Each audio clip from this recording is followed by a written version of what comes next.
5 ከቁጥር 18 እስከ 25 ያለውን አሁንም ለንጽጽር ይመልከቱ።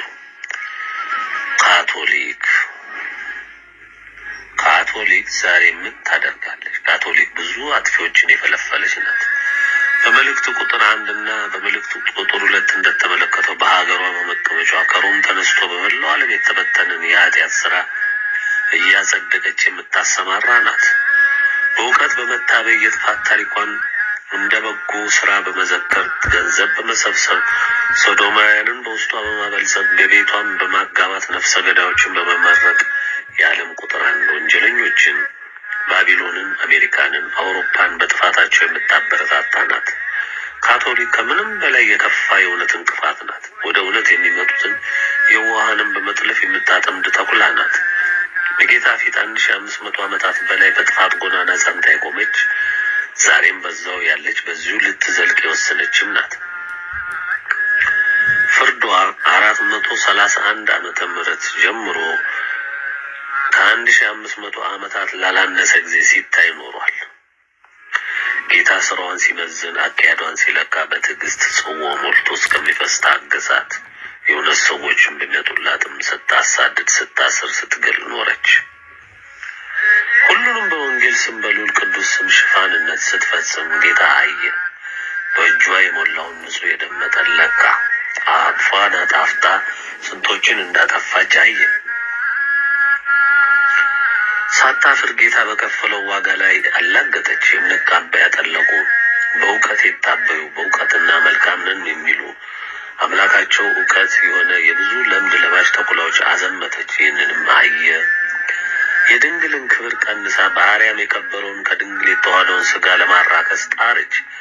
በስም የምትጠራትን እናታችንን ድንግልን በግብር ካደች። ካቶሊክ ተመዘነች፣ ተፈተሸች፣ ተለካች፣ ፍርዷ ወጣ። በመልእክት በ73/1998 ዓመተ ምህረት ይግባኙም ታየ። በ27/9/2000 ዓመተ ምህረት ጸደቀ። ለምህረት የሚሆን ነገር በረጅሙ ዘመን የፍርድ ሂደት ቢፈተሽ ጠፋ። እንደ ፍርዱም ይሄ መጨረሻ የፍርድ አፈጻጸም ወጣ።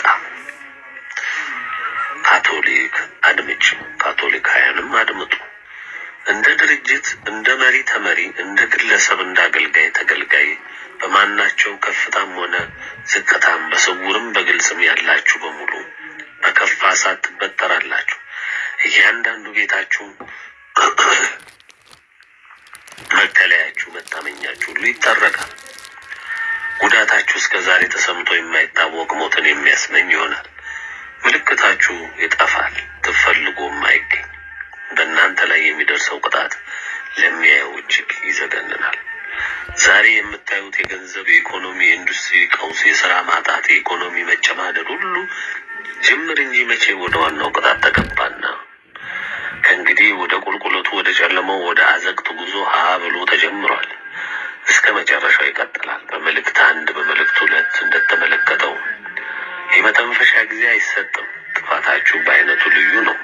ቅጣታችሁ ማንም የማያስበው ይሆናልም ተብሎ የማይገመትም ይሆናል። ለመተንፈስ፣ ለመዳን፣ ለመትረፍ የሚቻለው እንደ ድርጅት በካቶሊክነት እቆማለሁ ብሎ ከእንግዲህ በማለም አይደለም። ሁለመናችሁን ለፈጣሪ ማስገዛት፣ እጃችሁን ለተዋህዶ እምነት ያለምንም ማቅማማት መስጠት ብቻ ነው።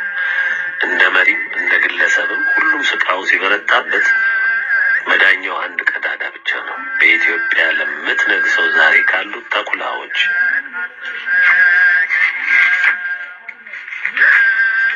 በምትጸዳው የኢትዮጵያ ተዋህዶ ኦርቶዶክስ እምነት ስር በመውደቅ ብቻ ነው። መንፈሳዊም ስጋዊም አመራር ለዓለም ሁሉ የሚመነጨው ከኢትዮጵያ ብቻ ይሆናል።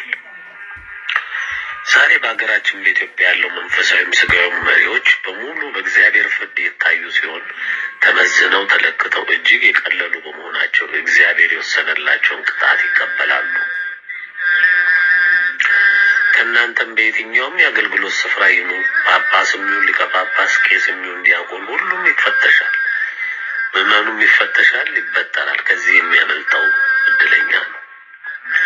ማንም ሰው ሊያመልጥ የሚችለው እስከ ዛሬ በተሰጠው ምክር ተጠቅሞ ከሆነ ነው። ይህን ካደረገ በምሕረት መዝገብ ሰፍሯል ማለት ነው። ካላደረገ ደግሞ በእሳት እየተበጠረ ወይ ያልፋል ወይ ይድናል። ይሄ ጌታ ውሳኔ ነው። እኔ ግን የምላችሁ እየተጎዳችሁም ቢሆን ራሳችሁን ከመዓቱ ለመከለል ለልዑል እጃችሁን በመስጠት አመልጡ ነው። 4 ለፕሮቴስታንት ወይም በእኛው አጠራር መናፍቃን። የመናፍቅ እምነት ይህ እምነት ከካቶሊክ ተገንጥሎ የወጣ እምነት ነው። መስራቹ ማርቲን ሉተር ከካቶሊክ መሪዎች ጋር ተጋጨ። በዚህም በማመፅ ተለየ። የእንግሊዘኛው ፕሮቴስት አመፅ አደረገ። ስማቸው እንደሚገልጸው አመፀኛ ተቃዋሚዎች ናቸው። የመጀመሪያው የእምነት ተቃዋሚ ካቶሊክ ስትሆን ከሷ ማህፀን የወጡት ደግሞ ያንኑ ያስተማረቻቸውን ጨብጠው በተቃውሞ ያደጉት ፕሮቴስታንቶች ናቸው። ካቶሊክ ማህፀኗ የሚፈለፍለው አመፀኛን ብቻ ነው። ስለዚህም ፕሮቴስት አድራጊዎች ብዙ ናቸው። አንጀሊካን፣ ሰባተኛው ቀኖች፣ አድቬንቲስት፣ ፕሬስባይቴሪያን፣ ጆቫ ዊትነስ ምን ስፍር ቁጥር አላቸው። በሀገራችን ብቻ ከ10 በላይ ፕሮቴስታንት ክፍልፋዮች የሞሉ ናቸው። መካነ ኢየሱስ፣ ቃለ ሕይወት፣ ሙሉ ወንጌል ዋናዎቹ ናቸው። ልብ በሉ የሰው ልጆች እስከ 431 ዓመተ ምህረት በመላው ዓለም ጸንታ የነበረችው ተዋሕዶ ኦርቶዶክስ ናት። በመጀመሪያ ተገንጥላ ወጪ ደግሞ ካቶሊክ ስትሆን ከካቶሊክ ማህፀን ውስጥ ደግሞ ፕሮቴስታንት፣ ከፕሮቴስታንት ማህፀን ውስጥ ደግሞ ቁጥር ስፍር የሌለው ተቃዋሚ ተፈለፈለ። እኒህ ሁሉ ዲያብሎስ የሚሰጣቸውን የረቀቀ አጀንዳ ለማራመድ እየለፉ ያሉ ናቸው። ትንቢተ ኢሳይያስ ምዕራፍ 9 ከቁጥር 13 እስከ 17 ለንጽጽር ይመልከቱ። እውነቱን በድፍረት ለማጥፋት እንደ ፕሮቴስታንቶች ደፋር የለም። የጌታን ቃል ይሸረሽራሉ። ለደህንነታችን ለመማለዳችን ለእናትነት ከልዑል የተሰጠችንን በረከት ድንግልን የመድኃኒታችንን እናት በአማላጅነቷ ዓለምን የምትታደገውን ይንቃሉ። ቅዱሳን መላእክትን በሰዓት የተሞሉትን ማንም በማይቀርበው ብርሃን ዙፋኑን በዘረጋው ልዑል ፊት ዘወትር የሚቆሙትን እንደ ተራ ተላላኪ በመቁጠር ክብራቸውን ሲቀንሱ ለሰው ዘር በሙሉ በማማለድ በማጽናናት ሲወቀስ በመውቀስ ሲያጠፋ በመመለስ ሲባረክ ለመባረክ የሚተጉትን ሲያናንቁ የሚውሉ የሚያድሩም ናቸው። እኒህ የኬሲ ልጆች የጌታንም ክብር ወደ አማላጅነት በማውረድ የሚለመነውን ጌታ የሚለምን የሚያደርጉም ናቸው። በዚህ መልእክት ከእነሱ ጋር ክርክር ለማድረግ የታዘዘ አይደለም፣ የፍርዳቸውን አፈጻጸም እንዲያውቁት እንጂ። እነዚህ እውነትን በማጥፋት ላይ ከሚተጋ የዲያብሎስ መሳሪያዎች ዋናዎቹ ናቸው። በመላው ዓለም ካቶሊክ ቀጥሎ የተንሰራፉም ናቸው። ዋናዋ ባቢሎን አሜሪካ የመንግስት እምነቷ ፕሮቴስታንት ነው። ገዢዎቿን ከምትለካበት 7 መለኪያ አንዱ የፕሮቴስታንት እምነት ተከታይ መሆንን ነው። ባቢሎን ደግሞ የዛሬው የዓለም የጥፋቷ ቁንጮ ናት። ደፋሮች ናቸው፣ የጥፋት እናቶችም ናቸው። አድምጥ ፕሮቴስታንት የሆን ሁሉ አለቃ ሞንክ ምንዝር በየትም ዓለም ኑር መርዶን ስማ። በቁጥር 1 በቁጥር 2 መልእክቶች ፍርድህ ተገልጿል። የዛሬው መልእክት አፈጻጸምን ይነግርሃል። ፍጹም ከምድር የምትጠረጉ እናንተ ናችሁ። በየትኛውም የምድር ፊት ለእናንተ የሚተው መደበቂያ የለም። ምሕረት ለእናንተ የለም። በእግዚአብሔር መንፈስ ቅዱስ ላይ ያላገጣችሁ ናችሁና በየትኛውም ቀዳዳ በየትኛውም ዘዴ መከለያ ምሕረት አታገኙም። እናንተን እንደ ድርጅት የሚቀበል አልፎም የሚያናግርም ካለ ከእናንተው ይደመራል፣ ቅጣቱን ይቀበላል። ትንቢተ ሕዝቅኤል ምዕራፍ 13 ከቁጥር 20 እስከ 23 ለንጽጽር ይመልከቱ። ተዋሕዶ ኦርቶዶክስ በመላው ዓለም ስትጸና የእናንተ ማረፊያ ሲኦል ይሆናል። ለእናንተ ፀሐይ አይወጣም ይጨልማል እንጂ። ስለዚህ ስማችሁ ይሻራል፣ ድርጅታችሁ ይፈርሳል፣ መሰብሰቢያችሁ ይከረቸማል። በየትም ቦታ በዚህ ስም የምትንቀሳቀሱ ሁሉ መላውን ዓለም እንዲገዛ በተወሰነው መንፈሳዊና ስጋዊ ሕግ የተዋሕዶ ሕግ ትዳኛላችሁ። ለእናንተ በምንም መስፈርት የሚተው የምሕረት ቀዳዳ የለም። ይህ በእናንተ ላይ የሚፈጸም መሆኑን አውቃችሁ ጠብቁ። 4 አመርሃ እስልምና። እናንተ የእምነቱ አራማጆች ልብ ብላችሁ አድምጡ። በተደጋጋሚ እየገጠማችሁ ያለው ውድመት ማስተዋል ተስኗችኋልና በዚህ የመጨረሻ አፈጻጸም ሂደት ምን እንደሚመስል ስሙ፣ ተረዱ። እስልምና ፍጹም የተሳሳተው ብዙ ሰዎችን ለጥፋት የዳረገ እምነት ነው። የእስልምና ተረት መሰል የጠላት ዲያብሎስ ድርሰት ነው ብንል ከእውነት አንርቅም። ሰውን አጥፍቶ እኔ እኖራለሁ የሚል በገዛ ወገኑ ሞትን የሚያውጅ ገነት በደም ጨቂቼ እገባባታለሁ የሚል ፍጹም የጥፋት እምነት ነው። በዚህ መሰረት ላይ ቆሞ ለሰው ጥፋት መሳሪያ ሰብስቦ በዚሁ ሁሉንም እምነት ሸፍልቆ በራሴ አምሳል ጠፍጥፌ እሰራዋለሁ የሚል ድርጅት ሲሆን በውስጡም ያሉት ፍጹም የዲያብሎስ ሰራተኛ የሆኑ እውነት መስሏቸው የተሳሳቱ እንደ ባህል የያዙ ከዝርያ ጋር አያይዘው የሚያዩ ሱኒ ሺያት በሚል የዘር ሐረግ የሚፋጁ አንዱ አክራሪ ዋህብያ፣ አንዱ ሺያት፣ አንዱ ሱኒ እያለ አንዱ ለአንዱ ሞት እየደገሰ የሚፋጅባት ገንዘብና እምነቱን በአንድ ሻንጣ አስጨብጦ በደሃ ሀገሮች ላይ የሚዘምትበት የጥፋት መሳሪያ ነው። ስለዚህ የዚህ እምነትን ተከታዮች በመልእክቱ እንደታየው በሰበሰባችሁት መሳሪያ ራሳችሁ ታርቁበታላችሁ። እስከምትቀስሙ ድረስ ከጥጋብ ተራራ እስክትወርዱ ድረስ አጥታችሁ ነጥታችሁ ትቢያ ላይ እስክትወድቁ ድረስ የሀብት የመሳሪያ ክምራችሁ በእኖ እስከሚጠፋ ድረስ ትንፋሽ የማይሰጥ የጥፋት የውድመት እሳት ታዞላችኋል። ከእናንተ የሚያመልጡት እውነትን ከልባቸው የሚፈልጉ ፈጣሪን ከልባቸው የሚወዱ ቅን የዋህ ትሑት የሆኑ የጥፋት ስራችሁን የማይወዱ ብቻ ይድናሉ።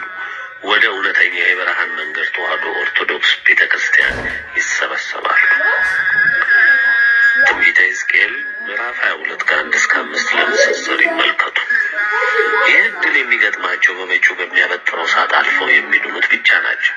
እስልምናን የመንግስት እምነት ያደረጋችሁ ሀገሮች ህዝቦች ዕጣ ፈንታችሁን ከየሀገሮቹ ዝርዝር ልታዩ ትችላላችሁ። 4 ቡድሂዝም፣ ኮንፊሽየስ፣ ሽንቶይዝም እና ሌሎችም ተዛማጅ እምነቶች የዚህ እምነት አራማጆች በአብዛኛው ያሉት በቻይና፣ በቪየትናም፣ በጃፓን፣ በላኦስ፣ በታይላንድ፣ በካምቦዲያ፣ በርማን፣ በኔፓል በመሳሰሉት ሲሆን 1.8 ቢሊዮን ህዝብን ያቅፋሉ ተብሎ ይገመታል። በጥቃቅን ጉዳይ ይለያዩ እንጂ ሁሉም መሰረታቸው ቡድሃ ነው። ምልክታቸው ድራጎን ነው። ይህንንም ቻይና በኦሎምፒክ ዝግጅቷ እንደ መግቢያ አድርጋ እስከነ መቅደሱ ስታሳይ ነበር። የዲያብሎስን ምልክት ብላ የያዘችው በግልጽ ለዲያብሎስ ሐውልት ያቆመች ሀገር ናት። የዚህ እምነት አራማጆች ፈጣሪ ብለው የሚያምኑት ዘንዶውን በመሆኑ ይህ እምነት በግልጽ ዲያብሎስ የሚመለክበት ስርዓት ነው። አድገናል፣ ተመንጥቀናል የሚሉት እኒህ የቻይናና አጎራባቿ በእርግጥም በስጋ እድገት መወፈር ይታይባቸዋል። ዲያብሎስ ከምትጠፋው ባቢሎን ማዘዣ ጣቢያውን ወደ ፔኪንግ ያዞረ ይመስላል። ነገር ግን ይህ ሳይሆን የራሱን በተለያየ ጨለማ እምነት መግለጽ የሚችለው ዲያብሎስ አንዱን ከፍ አንዱን ጣል በማድረግ ዓለምን በቅናት በፍጅት አንዱን እንዲያናንቅ በማድረግ የሚጠቀምበት ስትራቴጂ ነው። ስለዚህ እምነት የዲያብሎስ እምነት እንደመሆኑ መጠን የሚያርፍባቸው እሳት ፍጹም የሚጠርግ ከመሰረታቸው የሚያጠፋ ይሆናል። በዚህ እምነት የታቀፉ ሀገሮች ጥፋት ብርቱና ቶሎም የማይጠፋ ነው። ዝርዝሩን በየሀገሮቹ ርዕስ ውስጥ ያገኙታል። 4 ሂንዱይዝም። ይህ እምነት በስፋት እንደሚታየው በህንድ ውስጥ የተንሰራፋ ከ800 ሚሊዮን ያላነሰ ህዝብ ያቀፈ እምነት ነው። ይህ እምነት የተለያዩ ስም ያላቸው ጣዖቶችን የሚያመልክ እንስሶችን በተለይም ላምን እንደ አምላክ የሚያከብር እምነት ሲሆን የጥንት ፍልስጤማውያን አማሊቃውያን ኢያቡሳውያን ሶርያውያን ያመልኩት የነበረውን ቡኤል ዘቡኤልን ዛሬም ይዘው ያሉ ናቸው። እነዚህ ህዝቦች ፍጹም በዲያብሎስ የጨለማ አገዛዝ ያሉም ናቸው። ዲያብሎስ እንደ ቅዱ እንደ ቻይና በሀብት ሊያበለጽጋቸው የሚደክምባቸው ናቸው። ከጎናቸው ያለው የሳውዲ አረቢያ መካ የእስልምና እምነት ማዕከል ሲሆን ዲያብሎስ በሌላ ቅርጹ የሚያዘው የጨለማ ጣቢያው ነው። እነዚህ ህዝቦች እጅግ ብዙ የእግዚአብሔርን አገልጋዮች ህዝቦች በታላቅ ፍጅት በማጥፋት የሚዘከር ታሪክ ያላቸው ናቸው። ይህ እምነት በማያሻማ መልኩ ዲያብሎስ አገዛዙን ፍጹም ያሰፈነበት ነው። በመሆኑም ይህ እምነት ከመሰረቱ እስከሚጠፋ በእሳት የሚጠረግ ይሆናል። በእነዚህ የሚወርደው እሳት ከውስጥ የሰው ዘር ይተርፋል ወይ እስከሚያስብል ይሆናል። ይህ የቁጣ ማዕበል ከዚህ የቁጣ ማዕበል የሚያመልጡ ምንኛ የተባረኩ ናቸው። እዚህ ላይ አረፍ እንበል። ገጽ 34 ካቆምንበት ንባቡን እንቀጥላለን። የዚህ እምነት አለቃና አራማጅ ሀገሮች ዕጣ ፈንታ ፍጻሜ በየሀገሮች ሸክም ዝርዝር ውስጥ ታገኙታላችሁ። በዚህችው ህንድ ውስጥ የኦርቶዶክስ ተዋህዶ እምነት ተከታዮች ያሉ ሲሆን ይህን መልእክት በጥንቃቄ እንዲያነቡትና እንዲይዙት ይመከራሉ።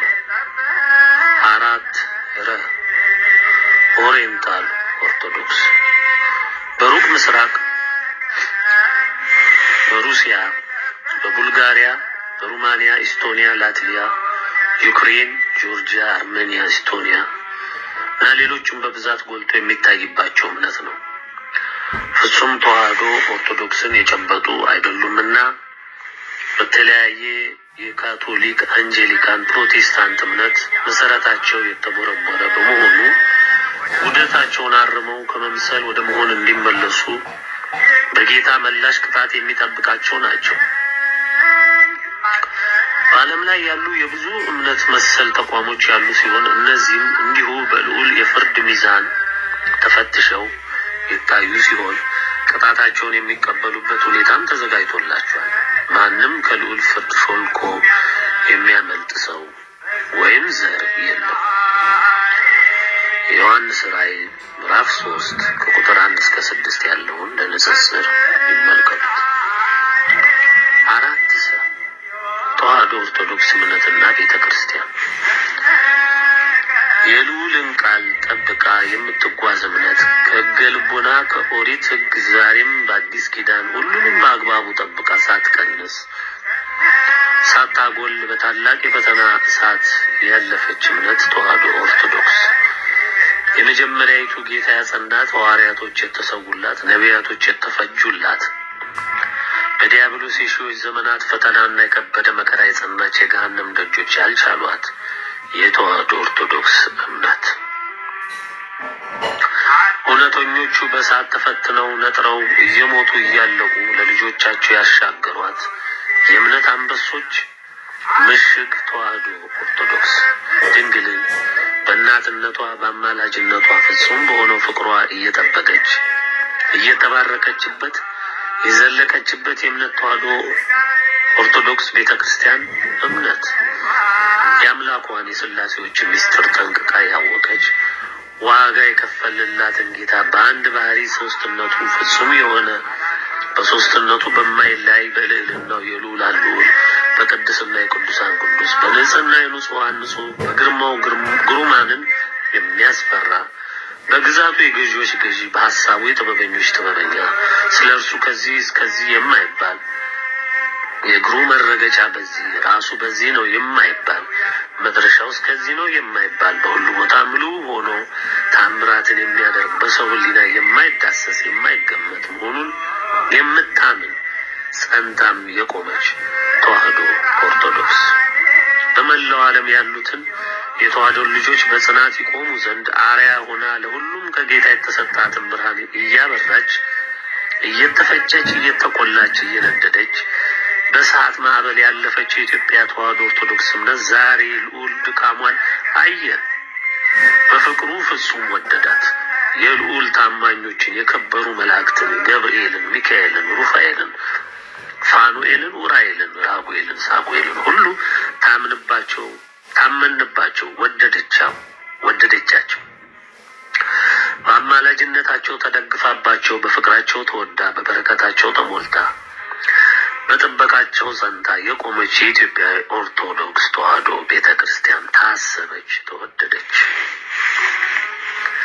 ትንቢተ ሕዝቅኤል ምዕራፍ 34 ከቁጥር 25 እስከ 31፣ ትንቢተ ኢሳይያስ ምዕራፍ 40 ከ9 እስከ 11 ለንጽጽርና ለግንዛቤ ከመጽሐፍ ቅዱስ 80 ያስተውሉ። ዓለም ሁሉ በምርኮ ተሰጣት። የወደዳት ጌታ በእሷ በኢትዮጵያ ዙፋኑን ሊያጸና ወሰነ። ማለ በበረከቱ በቸርነቱ ሁሌም ሊያረሰርሳት አጸናው። ከውስጧ የሚፈሰውን የምስጋና ጸሎት፣ ማህሌት፣ ቅዳሴ ሰዓታት እንደ መልካም ሽቱ ወደደ። የሀገሬ የኢትዮጵያ ተዋሕዶ ኦርቶዶክስ አርበኞች አባታችሁ መጣ። እየገሰገሰ በድንግል በገብርኤል በሚካኤል ታጅቦ መጣ። ሆናችሁ ከመምሰል ርቃችሁ ተሰዳችሁ ተርባችሁ ታስራችሁ ደህይታችሁ ተነቅፋችሁ ቁጥር ስፍር በሌለው ጠላት እንደ መንግስት በቆመ ገዢ እንደ ሃይማኖት ድርጅት በቆሙ ዓለምን በሸፈኑ የዲያብሎስ እምነቶች የደረሰባችሁ የብዙ ሺህ ዘመን ሰቆቃ ዋጋ ሊከፈለው በልዑል ተወሰነ። እነሆ አፈጻጸሙም ወጣ። አባቶቻችን እንቁዎቻችን ደምና አጥንት ገብረው ለልዑል ታምነው በእንባቸው በደማቸው አረስርሰው ወደ ክፉ ቢሄዱም የታመነው ጌታ ዛሬ የሚያደርገውን የቃል ኪዳኑን ውጤት ያዩ ዘንድ በመንፈስ ይመለከቱና ስለ ድንቅ ጌትነቱ ይፈነጥዙ ዘንድ ሊያደርግ ወሰነ፣ አጸና። የኢትዮጵያ ኦርቶዶክስ ተዋሕዶ ልጆች በቤተ ክርስቲያን ውስጥ ዛሬ ብዙ ተኩላ ብዙ የበግ ለምድ የለበሱ ቀበሮች እንደሞሏት ይታወቃል። በመምሰል ያሉ እምነቱን በሆድ መስፈሪያ የሚለኩ የቤተ ክርስቲያን ሕግና እምነትን ያፈረሱ የአበውን የእምነት መሰረት የሚሸረሽሩ የስጋ ሰራተኞች የሆኑ ቤተ ክርስቲያን ለፖለቲካ ስራ መጠለያና መጠቀሚያ ያደረጉ በውስጥ የሞሉ ቢሆንም እነዚህ ሁሉ ተኩላና ቀበሮች የግድ ይጸዳሉ፣ ፈጽመው በሰዓት ይበላሉ። በሀገራችን ከውስጥም ከውጭም የጠላትን ዘመቻ በመንፈሳዊ ጽናት እየመከታችሁ ያላችሁ አባቶች፣ እናቶች፣ ወጣቶች ጽኑ፣ በርቱ። ሰዓቱ አልቆ እነሆ የፍጻሜ ውሳኔ አፈጻጸሙ ወጣ። 2001 የጥምቀት በዓል በኢትዮጵያ ኦርቶዶክስ ቤተክርስቲያን ጽናትና ምንነትን ሁሉም እየተመለከተ ይመስለኛል። በዕለቱ በሕዝቡ ፍቅር ጌታ ተደስቶበታል። እንደ እሳት ይፋጅ የነበረውን ፀሐይ በደመና ተክቷል። ከበዓሉም በኋላ ዝናቡን አርከፍክፏል። በዚህ ሁሉም በመሆን የሚጓዝ የተዋሕዶ ልጅ በሙሉ አይዟችሁ፣ የጠላትን ፉከራ ነገ ዋጋ ስለሚከፍሉበት አትጨነቁ። የልዑል ባሪያ ያለ ምሕረት ለጥፋቱ እሰፍርለታለሁ። ብርቱ አበጣሪው ሰዓት ሊፈስ ታዟል። ስለ ዝርዝር ክንዋኔው ስለ ኢትዮጵያ በተጻፈው ርዕስ በማስተዋል ያንብቡ። ትንቢተ ኢሳይያስ ምዕራፍ 40 ከቁጥር 3 እስከ 11፣ ትንቢተ ኢሳይያስ ምዕራፍ 12 በሙሉ ለንጽጽርና ለግንዛቤ ያንብቡ። 5 አህጉሮች። ይህ ርዕስ ክፍለ አህጉሮችን በጥቅሉና አጠር ባለመልኩ የምናይበት ሲሆን በዝርዝር የሀገሮች ምንነት ላይ ሁሉም ይገለጻል። 5 ሰሜን አሜሪካ። ይህ አህጉር በስተምዕራብ ሰሜን አትላንቲክ የሚገኝ ሲሆን የአሜሪካ፣ ባቢሎን፣ ካናዳ፣ ሜክሲኮ የሚገኙበት አህጉር ነው። የምንዝርና የግድያ፣ የዘረፋ፣ የጥፋት ሁሉ ምንጯ አሜሪካ በዚህ ትገኛለች። ሁለቱ ካናዳ እና ሜክሲኮ አንደኛው በደቡብ አንዱ በሰሜን ለአሜሪካ በር ጠባቂ መስለው የቆሙ ሀገሮች ናቸው። ከአውሮፓ የተሰደዱ ነጮች የሀገሬው ተወላጆችን ወደ እንደ ሬድ ኢንዲያንስ እና ማያስን የመሳሰሉትን በማጥፋት ለረጅም ጊዜ በደቡብ እንግሊዝ በስተሰሜን ፈረንሳይ ጦር ልቀው ሲፈጁ ኖረው ካናዳና ኩቤክን ፈረንሳይ ስትይዝ አሜሪካንን እንግሊዝ ይዛለች። ከአሜሪካ በስተደቡብ ያለችውን ሜክሲኮ ደግሞ ስፔን ይዛለች። ከረጅም ቅኝ አገዛዝ በኋላ ነፃ ወጡ ቢባልም ተወላጆቹን አጥፍተው ፈረንሳውያን በካናዳ፣ እንግሊዛውያን አይሪሾች አሜሪካንን የራሳቸው አደረጉ። ከፈረንሳይና እንግሊዝም ወጥተው የዛሬ 200 ዓመት ጀምሮ መንግስት መስርተው ሲኖሩ እንግሊዞች በተለይ ወደ ምዕራብ አፍሪካ በመዝመት ጥቁሮቹን እንደ ከብት ነድተው ለትንባሆ እርሻቸው በባርነት ተጠቅሞባቸዋል። አሜሪካ የሰፈሩት ጥቁሮች በሙሉ ከአፍሪካ ሄዱ የተጋዙ ናቸው። የዛሬ 200 ዓመት ጀምሮ እንደ አገር የበቀለው የምንዝርና ኢንዱስትሪ ምንጩና መነሻው አውሮፓ ቢሆንም እጅግ ሰፍቶና ደርጅቶ ዓለምን ያጥለቀለቀው ከአሜሪካ በመነሳት ነው። እጣ ፈንታቸውም ባለ 7 ቀንዳሟን ባቢሎን እጣ ነው። 5 ለላቲን አሜሪካ።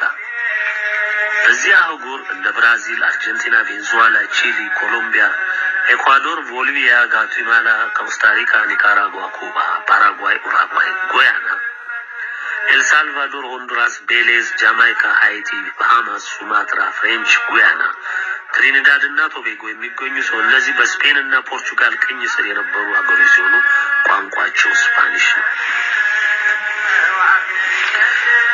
ግሪናዳ፣ ሴንት ቪንስ፣ ባርባዶስ፣ ማርቲን ፈረንሳይ፣ ጋድላፕ ፈረንሳይ፣ ሴንት ኪትስ ኔቪስ፣ አትስ ኔቪስ፣ አንቲጉዋ እና ባራባዶ አንጉሊያ እንግሊዝ፣ ቪርጂን አይላንድ እንግሊዝ። እነዚህ ደግሞ ጥቃቅን ደሴቶች ሲሆኑ ከደቡብ አሜሪካ በስተሰሜን ምስራቅ ያሉ በፈረንሳይ እና በእንግሊዝ ተጽዕኖ ስር ያሉ ናቸው።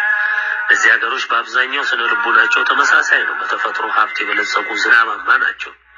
የህዝብ ቁጥር በምድር ከ200 ሚሊዮን አያንስም ይባላል። በውስጣቸው ካቶሊክ በከፍተኛ ቁጥር የተንሰራፋበት ሲሆን በሁለተኛ ደረጃ ፕሮቴስታንት፣ ቀጥሎም እስላም ሲኖር የተዋሕዶ ኦርቶዶክስ እምነት ተከታይ በግለሰብ ሆነ እንደ ቤተክርስቲያን የቆመበት ስፍራ የለም። ጃማይካ በራስ ተፈሪያን መሰረት አስጨባጭነት ለኢትዮጵያ ፍቅር አላቸው። የተዋሕዶ እምነት ተከታይ ግን አይደሉም። በዚህ አህጉር ምንዝርና ስሩን እየሰደደ ነው። ባህላቸውም ድርጊታቸውም ሁሉ ዘፈናቸውም ሁሉ ምንዝርናን የሚያስፋፋ ነው። በእጽ ተጠቃሚነታቸውና አምራችነት ይታወቁ ናቸው። ይህ ክልል በሌላው ህዝብ ላይ ያሳደረው አገዛዝ ጭቆና ባይኖርም ከፈጣሪ ወጥቶ በዲያብሎስ ሕግ የሚመራ ነው። በመሆኑም እንደ ግለሰብ እንደ ሀገር ብርቱ ቅጣት የሚፈስበት ነው። የየሀገሮቹም ሸክም በየሀገሮቹ ዝርዝር ውስጥ ታገኙታላችሁ። 5ሀ መካከለኛው ምስራቅ። ይህ አህጉር የሰው ጥፋት በትቶ የሚታይበት ነው። በዚህ ክልል እነ ሳውዲ አረቢያ፣ ሶሪያ፣ ኢራቅ፣ የመን፣ እስራኤል፣ ሊባኖስ፣ ቱርክ፣ ኦማን፣ ኳታር፣ ኤሚሬትስ፣ ኩዌት፣ ዱባይ፣ ባህሬን ይገኛሉ። በእነዚህ ሀገሮች መካከል የተወሳሰበ ግንኙነት ይታያል። በዚህ ክልል ጁዳይዝም በእስራኤል፣ እስልምና በሌሎች የሚታመንና የሚኖርበት ሲሆን ሀገሮቹ በተለያየ ተጽዕኖ ስር ናቸው። እስልምና ሁለት ገጽታ አለው። አንዱ ሺያት ሲሆን ሁለተኛው ሱኒ የሚባልና የማይጣጣሙ ናቸው። ሁለቱም ደግሞ የጋራ ጠላታቸው የአይሁድ እስራኤል እምነትና እስራኤል ናት። በዚህ ክልል ትልቅ የግጭት መንስኤ የፍልስጤም ህዝብ ነው። የኢኮኖሚ መሰረታቸው የነዳጅ ሀብት ነው። ሁሉም ሲደመሩ ወደ 100 ሚሊዮን የሚጠጋ ህዝብ ይሆናሉ። 7ቱ የሱኒ ዝርያዎች የሚበዙባቸው ሀገሮች ሳውዲ አረቢያ፣ ባህሬን፣ ኦማን፣ ኤሚሬትስ፣ ኳታር፣ ኩዌት፣ ዱባይ ሲሆኑ እነዚህ በአንድ የቆሙ በነዳጅ ከፍተኛ ሀብት የሰበሰቡ ናቸው። ኢራቅ ሱኒና ሺያት የሚፋጁበት ሲሆን ኢራን በኤሽያ ቀጠና ብትሆንም ሺያይቶችን የምትደግፍ ናት። ሶሪያም እንዲሁ የሱኒና የሺያይቶች ስብስብ ናት። ሊባኖስ ማሮናይት ክርስቲያኖችን፣ ሺያይቶችንም ሱኒንም የያዘች ናት። በዚህ ክልል የአሜሪካ፣ የአውሮፓ ደጋፊዎች፣ የራሻ ደጋፊዎች፣ የኢራን ደጋፊዎች፣ የአክራሪ ደጋፊዎች ያሉበት ሲሆን ከባድ ውድመት እየተካሄደ ያለበትም ነው። በዚህ ክልል ነው እስልምና መሰረቱንና ዙፋኑን ያደራጀበት። ይህ ክልል ፍጹም ማንም ከሚገምተው በላይ በታላቅ የእግዚአብሔር ቁጣና እሳት የሚጠረቅ ነው። በዚህ ክልል የሚቀር ሊኖር ጥቂት ሰውና የሲሚንቶ ክምር ብቻ ነው። የሁሉም ሸክም በየሀገሮች ዝርዝር ውስጥ ተካቷል። 5 አውሮፓ። ኢሳይያስ ምዕራፍ 47 ከቁጥር 1 እስከ 15፣ ኤርሚያስ ምዕራፍ 50 ከቁጥር 24 እስከ 32 ለንጽጽር ይመልከቱ። ይህ ክልል የአህጉሮች ምርት ነው ማለት ይቻላል።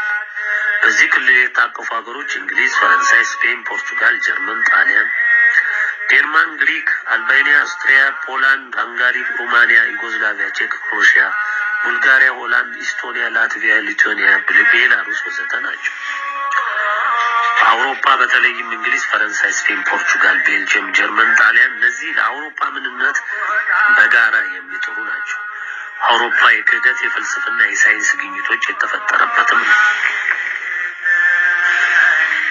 ክህደት በነ ካርል ማርክስ እምነትን በፍልስፍናው የሚጻረር ቻርልስ ዳርዊንን የተለያዩ የሳይንስ ግኝቶች ከዚህ ክልል የመነጩ ናቸው። ይህ ክልል ዓለምን በቅኝ ለመግዛት የወጡ ከ7 ያላነሱ ሀገሮች ያለበት ነው። በአንድ ዘመን ዓለምን በሙሉ ገዝተዋል ማለት ይቻላል። የተዋሕዶ ኦርቶዶክስ እምነትን በመጻረር የታወቁ ካቶሊኮች፣ አንጀሊካን፣ ፕሮቴስታንት ከዚሁ የመነጩ ናቸው። ዛሬም ዓለምን የኢኮኖሚና የፖለቲካ ተገዥ ያደረጉ አሜሪካና አውሮፓ ናቸው። የዲሞክራሲ ፍልስፍናን የተቀበሉና አስገዳጆችም ናቸው። እነሱ የማይወነጀሉበት ሌሎችን የሚወነጀሉበት ለፍርድ የሚያቆሙበት እንደ ዘሄግ ያለ ፍርድ ቤት ያላቸው ናቸው። ማሰሪያ የሚያደራጁ ናቸው። የአውሮፓ ህብረት የሚባል ድርጅትና ኔቶ የሚባል የጦር ድርጅት ከባቢሎን ጋር ወይም ከአሜሪካ ጋር በጋራ አቁመው ሌላውን የሚቀጠቅጡ ናቸው። የተባበሩት መንግስታት ለነዚሁ ለአውሮፓና አሜሪካ ውሳኔ የሚገዛ ድርጅት ነው። ደሃን ሀገሮች እንዲገዙ እንዲነዱ የሚያደርግ መሳሪያ ነው። የእነሱም ምጽዋት በልማት ስም የሚያድል ነው። እነዚህ በባቢሎንና አውሮፓ IMF የዓለም ባንክ አቋቁሞ ሁሉም በእነሱ የገንዘብ ህግ የሚገዛ ነው። አበዳሪም መስዋችም ነፋጊም ናቸው።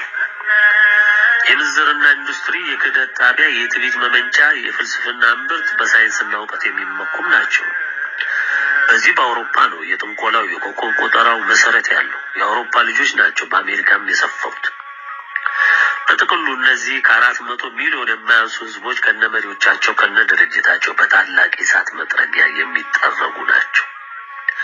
ሀገራቸው ሰው የሚከስምበት፣ አውሬ የሚፈነጭበት፣ አይጥ የሚረባበት ይሆናል። የእያንዳንዱ ሀገር ሸክም